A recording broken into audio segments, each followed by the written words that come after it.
진짜 살이 찌는 이유 중에 하나는 간질액이 부족하기 때문일 수 있어요. 그것이 살찌지 않는 비결 중에 하나입니다.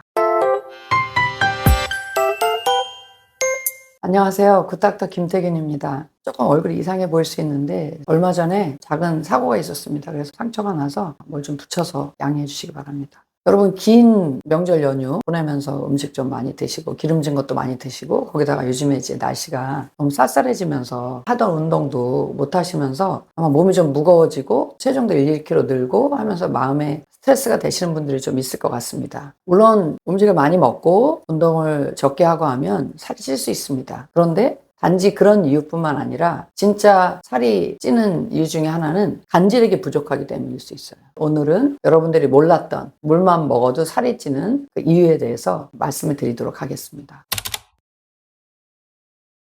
외래에서 환자들을 이렇게 만나다 보면 비만 때문에 여러 가지 이제 대사성 질환도 오고 옷 입기도 불편하고 그런 게 고민이 돼서 오시는 분들이 꽤 많이 계세요. 그런 비만 환자들의 공통적인 특징이 몇 가지가 있습니다. 주로 맹물을 많이 드셔요. 그리고 커피나 카페인이 들어있는 차를 즐겨 마시고요. 또 한 가지, 음식을 드시더라도 간이 없는, 나트륨이 적게 들어있는 그런 음식들, 저염을 좀 많이 하시는 거죠. 그 다음에 이제 물 중에서도 찬물을 좀 많이 드시는 거예요. 또 살을 빼기 위해서 강도 높은 운동을 열심히 하십니다. 이런 습관들이 우리 몸의 간질액을 말리고 지방 분해가 어려운 그런 몸으로 만들게 됩니다.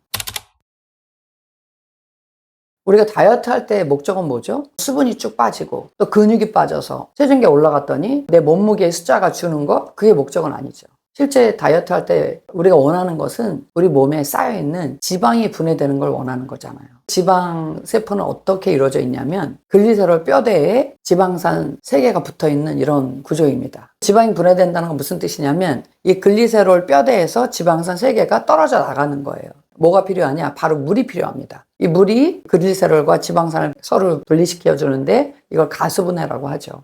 그럼 이 얘기를 들으면서 그래서 내가 맹물 많이 먹는 거 아니냐 이렇게 생각할 수 있는데, 내가 물을 많이 마신다고 해서 그 물이 그 지방세포 주변으로 들어가는 게 아니에요. 세포와 세포 사이에 있는 물을 간질액이라고 제가 누누이 말씀드렸는데, 지방세포 사이에도 결국 있는 물은 간질액입니다. 맹물을 많이 마시면 어떻게 될까요? 그 물은 내 몸의 체액의 농도를 떨어뜨릴 수가 있기 때문에 소변을 그만큼 많이 보게 하고 결국 우리 몸에 물을 부족하게 만듭니다. 그래서 간질액이 오히려 줄어버리게 되는 거예요. 그러니까 지방세포 주변에 간질액이 충분히 있으려면 간이 돼 있는 물을 드셔야 돼요. 국국물 많이 드시고요. 또 소금물을 타서 드시고요. 이렇게 해서 마시게 되면은 간질액을 잘 들어가게 되고 지방세포 주변에 그만큼 이 간질액이 많이 확보가 되니까 그 물이 지방세포를 분해하는 데 쓰이게 되는 거죠. 그럼 결과적으로 우리가 원하는 다이어트의 효과를 얻게 되는 것입니다. 그러니까 여러분이 지금까지 생각하고 계셨던 국국물이라든지 소금물을 먹으면 살이 찐다? 이건 정말 잘못된 생각입니다. 맹물 많이 드시고 또 저염하고 또 찬물 많이 드시면 우리 몸의 간질액이 부족하게 만들고요. 결국 지방이 분해되지 않는 그런 결과를 낳게 되는 것이죠. 다이어트 얘기하면서 제가 간질액을 자꾸 강조하잖아요. 그럼 간질액이 부족해지면 우리 몸이 어떻게 달라질까요? 간질액이 부족해지면 세포 주변에 물이 마르면서 결국 우리 몸이 근육들도 딱딱해지고 지방도 딱딱해지게 되는 거예요. 소고기가 있어요. 소고기가 있으면 우리가 보통은 이제 촉촉한 소고기를 이렇게 먹게 되는데 오래 보관하기 위해서 어떻게 해요? 말리죠. 말리면 그게 바로 딱딱한 육포가 되잖아요. 우리 몸도 똑같이 간질액이 자꾸 줄어들면은 그만큼 우리 몸의 근육이 딱딱해지고 지방세포 역시 딱딱해지는 것입니다. 간질액 부족으로 인해서 근육과 지방 이런 것들이 다 딱딱해지면 어떻게 될까요? 그런 분들은 기운이 일단 없습니다. 피로감을 많이 느끼고요. 근육에 힘이 없어지고 살은 잘 찌는 그런 상태가 되는 거죠. 왜 힘이 없고 왜 피로감을 많이 느끼게 될까요? 이유는 아주 간단합니다. 이 근육이 포도당을 좀 충분히 받아야 되잖아요. 그래야 좀 기운이 나는 건데 포도당을 받는 통로 역시 간질액이에요. 근데 간질액이 말라서 결국 근육이 딱딱해지면 어떻게 되겠어요? 포도당을 받아들일 수 없는 상태가 되는 거죠. 그만큼 포도당이 근육에 전달이 잘 안 되게 되고요. 그러니까 기운은 없어지고, 그럼 남은 그 포도당 어떻게 될까요? 포도당이 남으면 우리 몸은 나중에 쓰기 위해서 그걸 지방으로 축적을 하게 돼요. 그러니까 그만큼 살이 찌는 결과를 낳게 되는 거죠. 원래 세포 주변에는 이 간질액이 충분히 있어야 돼요. 왜냐? 이 간질액은 이 세포와 모세혈관 사이에 존재하면서 일종의 택배 통로와 같은 거거든요. 세포들이 기운을 내려면 어떻게 해야 돼요? 모세혈관에 흐르는 혈액으로부터 산소와 영양소를 충분히 받아야만 ATP라고 하는 에너지를 만들어서 기운을 낼 수가 있는 건데, 간질액이 부족해지면 이 모세혈관으로부터 산소와 영양소를 받는 길이 그만큼 좁아지는 거예요. 못 받게 되는 거예요. 산소와 영양소 전달도 안 돼서 에너지도 못 만들어. 그 다음에 노폐물 배설도 안 돼서 늘 몸은 무겁고 피로감 느끼고 그럴 수밖에 없잖아요. 다이어트와 관련해서 너무 많은 분들이 오해를 하고 계시기 때문에 제가 오늘 좀 더 강조하고 싶은 마음이 있습니다. 다이어트 하시면서 물이 중요하다고 맹물을 많이 드시는 경우 정말 많습니다. 그리고 국물은 배 나온다 이렇게 생각을 해요.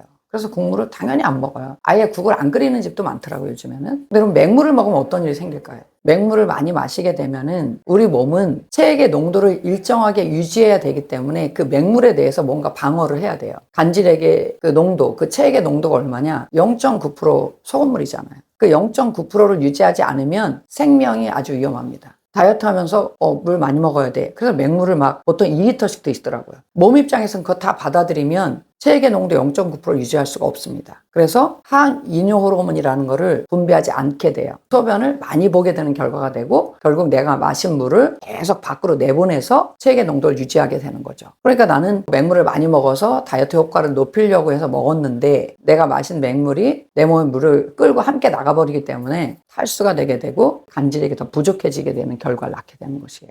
다이어트 하실 때 맹물이 아니라 소금물이나 국국물을 충분히 드셔야 돼요. 그러면 당연히 간질액 확보가 되고요. 우리가 원하는 지방이 분해가 되죠. 분해된 그 지방산을 근육에서 쓰면서 기운이 빠지는 거를 막아줘요. 그리고 허기지는 거를 없애줘요. 여러분 다이어트 하면서 금방 알 수 있어요. 다이어트 하면서 막 많이 드시는 분 없잖아요. 그래서 이제 뭐 줄여서 먹는데 그러면 허기지는 게 문제잖아요. 그럴 때 허기가 질 때 맹물 한 컵 드셔보세요. 그럴 때 허기가 안 가시는데 된장 국물을 줬어요. 그래서 그걸 마셨어. 그러면 속도 편안해지면서 허기가 싹 가시는 걸 경험하실 수 있어요. 간이 돼 있는 된장 국물이 들어가면서 간질액이 확보가 되고 그만큼 기운이 나고 또 허기가 없어지는 거죠. 내가 다이어트를 잘하고 싶다, 성공하고 싶다 하시면은 맹물을 많이 드시는 게 아니라 국국물과 소금물을 드시면 아주 효과가 좋습니다. 그리고 또 하나 잘못 알고 있는 게 있는데 물은 그냥 내가 원하는 대로 찬물 마시면 되죠 이렇게 생각하실 수 있어요. 찬물 많이 드시면 어떻게 될까요? 찬물. 내 몸의 온도 즉 체온은 한 36.5도에서 한 37도 정도 이렇게 되거든요. 그런데 내가 찬물을 먹는다고 할 때는 아마 10도씨 이하로 드실 거예요. 보통 냉장고의 온도가 한 2도에서 8도 정도 되거든요. 입에서는 시원해요. 입에서는 시원해서 좋은데 그게 넘어가는 순간 어떻게 해야 돼요? 내 몸은 우리는 항원동물이기 때문에 36.5도로 빨리 올려줘야 돼요. 그러면 내 몸에 에너지를 써버리게 되고 또 하나 중요한 거 찬물이 들어가는 순간 우리 몸의 모든 혈관들이 수축하게 됩니다. 수축을 하게 되면 그만큼 혈액순환 나빠지겠죠? 혈액순환 나빠지면 그만큼 우리 몸의 대사 기능이 떨어지면서 우리가 원하는 다이어트 효과를 충분히 볼 수가 없는 것입니다. 그리고 또 제가 꼭 강조하고 싶은 거 자꾸 저염하시지 말라는 거예요. 음식을 자꾸 싱겁게 먹어야 된다 생각하죠. 왜 그러냐? 나트륨은 물 끌고 다니니까 나 지금 살 빼야 되는데 자꾸 몸에 물이 더 막 차면은 살이 더 찔 거 아니야 이런 생각으로 자꾸 저염을 하시는 것 같아요. 근데 저염을 하게 되면 역시 체액의 농도, 간질액의 농도가 0.9%이기 때문에 저염을 하시게 되면 그 물을 확보할 수가 없어요. 그 농도를 계속 유지하면서 간질액을 유지해 주는 건데 자꾸 저염을 하니까 물을 계속 흡수할 수가 없잖아요. 물이 부족한 몸이 되게 되고 물이 부족하면 지방이 또 분해가 안 되고 이런 악순환을 계속 경험하게 되는 거죠. 결국 간질액을 충분히 확보해야 되고 몸을 좀 따뜻하게 하고 하면 지방이 잘 분해가 되겠죠. 다이어트 하면서 간질액이 이 정도로 중요한데 그럼 그 간질액을 어떻게 보충해야 될까요? 저는 환자들에게 그렇게 말합니다. 이제 우리가 일반 식사 보통 안 하죠. 다이어트 할 때는 아주 소량의 음식을 드시는데 저희 병원 같으면 이제 유산균 식사를 하게 되죠. 유산균을 밥 대신 먹으면서 반드시 국물을 한두 접시 먹게 해요. 그게 간질액을 보충할 수 있고 식간에는 계속 소금물을 먹는 거예요. 소금물을 너무 짜게 먹어라 아니면 겁난다고 또 너무 싱겁게 먹는 것도 좋지 않거든요. 그래서 소금물을 적당히 간을 해서 먹어야 되는데 보통은 따뜻한 물 500cc에다가 저희 병원에서 쓰는 부은 소금을 3g 정도 섞으면 염도가 0.5% 정도 됩니다. 그 정도면 먹기에 딱 좋은 농도거든요. 그렇게 해서 드시면 돼요. 소금물 마시는 방법에 대해서 더 자세히 알기 원하시는 분은 우측 상단에 표시되어 있는 그 영상을 참고하시기 바랍니다. 이제 많이 먹으면 당연히 비만해지겠죠. 비만의 많은 원인들이 있겠지만 우리가 간과하기 쉬운 게 바로 간질의 부족으로 인해서 생기는 비만이 많다는 것이에요. 간질액이 충분해야만 지방이 분해되고 근육이 활성화되면서 결국 기초 대사량이 올라가게 되죠. 단순히 한 번 내가 다이어트해서 살을 빼는 정도가 아니라 기초 대사량이 올라가면서 살이 잘 찌지 않는 몸으로 바뀌는 것입니다. 그 정도로 간질액은 중요한 것이죠. 결론적으로 여러분, 국물을 사랑하시고 또 따뜻한 물을 드시고 너무 저염하지 마세요. 소금을 좋지 않은 물질을 생각하는, 소금을 싫어하시는 분들이 있는데 소금은 우리 몸에 꼭 필요한 거고 간에 잘 맞춰서 드시는 것이 살찌지 않는 그런 비결 중에 하나입니다. 오늘 영상이 도움이 되셨다면 구독과 좋아요 부탁드립니다.